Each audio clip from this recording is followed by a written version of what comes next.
to the Cult of Ghost. This is a fan-made channel made for giant fans like you by another giant fan like me. Basically, we're going to talk about anything that's ghost related, whether that's new releases, costumes, little episode drops, little clues on Papa. Father Jim DeFrock is another one we could talk about. Anything that's ghost related, we are going to talk about it. Now, there's been a big week for Ghost this week. They've released 2 new songs, well, not new songs, but 2 new videos for the songs that we've released. So there's Mary on a Cross. We've finally got an official music video for Mary on a Cross, and it's the cartoon little animation that we've seen in the film. And then we have The Future is a Foreign Land, and we've got the music video for that too. That it seems to be part 1 and part 2. So Mary on a Cross part 1, and the Future is a Foreign Land part 2. I'm not excited, I can't keep my words right. So I'm going to talk about Mary on the Cross. Now, Mary on the Cross is my most favourite song out of all the Ghost songs. I absolutely love it, and I fell in love with the song and his sparkly blue jacket while he, I think it was the Live in Tampa Bay one. Absolutely fell in love with it, loved his movements, loved his flouncy little sleeves, loved his shoes, loved everything about it. That blue jacket, oh my god, is amazing, and he looks so cool in it as well.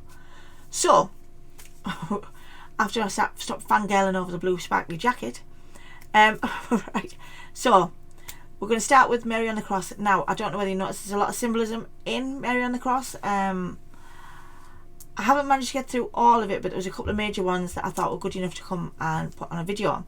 Now, at the beginning of the video is I think it says down the rabbit hole. Now, this normally means when you're about to embark on a journey that leads to something strange. It's going to be a bit of a bonkers trip, basically. And I thought that could be a good opening for what the video is. Now, basically at the end of the video as well, so we'll go front and end because the middle bit's quite interesting. At the end, he ends up in the Bates Motel in Hollywood. So that's where we are on that bit. So this is where we get to the interesting bit. Now, did anyone notice while they were running away they ran into the graveyard just before he opened up the coffin and found her in there? Now, the camera seemed to slow down and stop on a certain gravestone. Now, this gravestone is very exciting.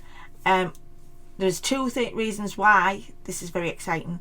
One is, if anyone can remember Square Hammer, and it had a gravestone suddenly appear in the middle of it, and it had 4 little symbols in it. Now, this gravestone has 5 symbols on it, right? So I thought that was very interesting. I'm thinking, is this sort of like building up to Papa 5? Not only that, right, but it has a weird little spelling, but it says, "Here lies the body of." Now, lies is spelled different. It's spelled L-Y-E-S. And it says, instead of "here lies the," it says, well, it has a Y, but the E's at the top, so it's ye. Now, this was a very popular spelling back in the 16th to 17th century of "here lies the body." So it does still mean "here lies the body."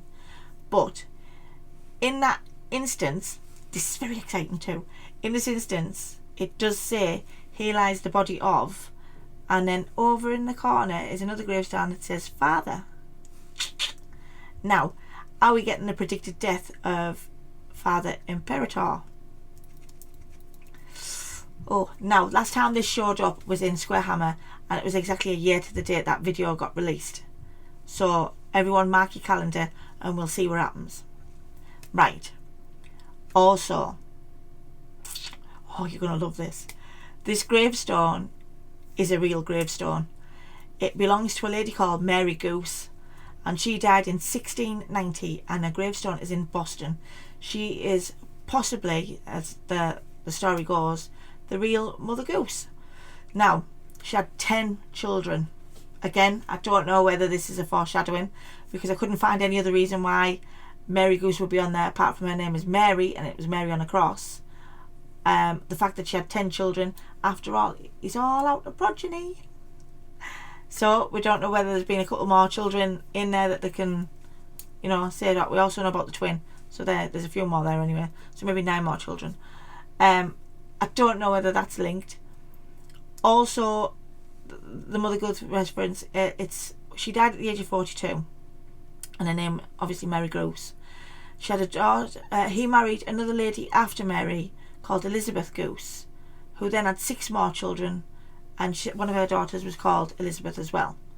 Now, they don't know whether it was Mary Goose, Elizabeth Goose, or daughter Elizabeth Goose that is the Mother Goose. All we know is one of them married a publisher, and she was forever the mother-in-law or mother, was forever going around singing nursery rhymes and telling little folk stories, and this is what got published. There is evidence of a Mother Goose being referenced in England, and that was a lot earlier. That was about 1620, I think it was. So there's no other big meaning around that gravestone apart from it's real. The patterns are real. The skull on the top is called a death head, and it has other meanings. 1 second while I check my trusty pad.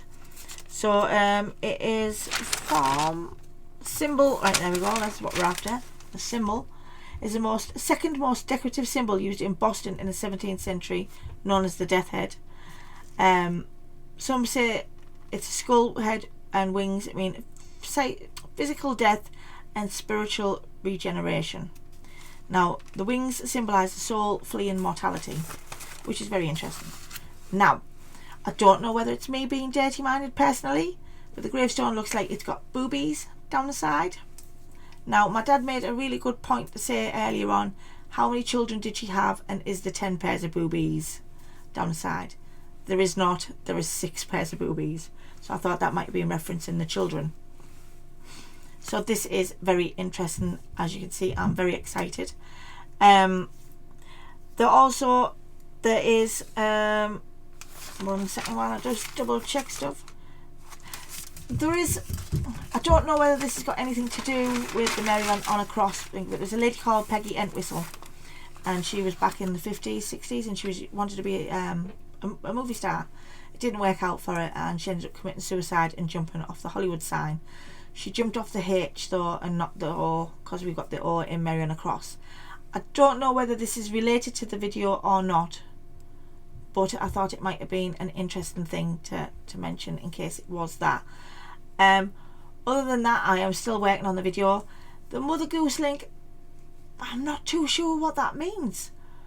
There's a lot of things for it. I mean, I thought there might have been like an interesting kind of story behind her, but she was 42. She had children, she married, she died.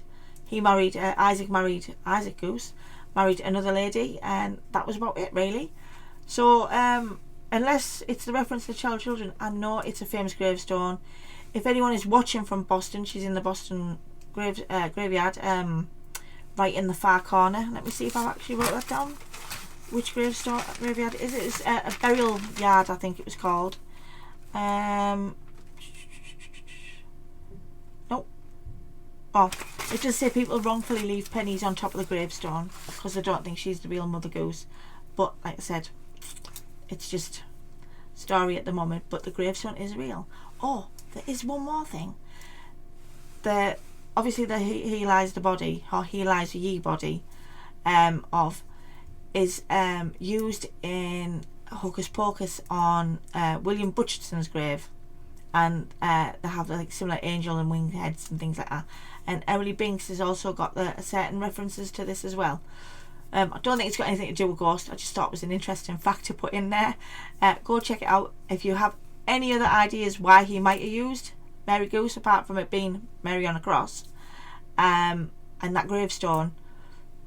Please let me know. I'll be so excited to find out if anyone finds out anything else about that and why that could be a possible link to the gravestone cartoon and the song itself. So thanks very much for watching. I'll see you next week.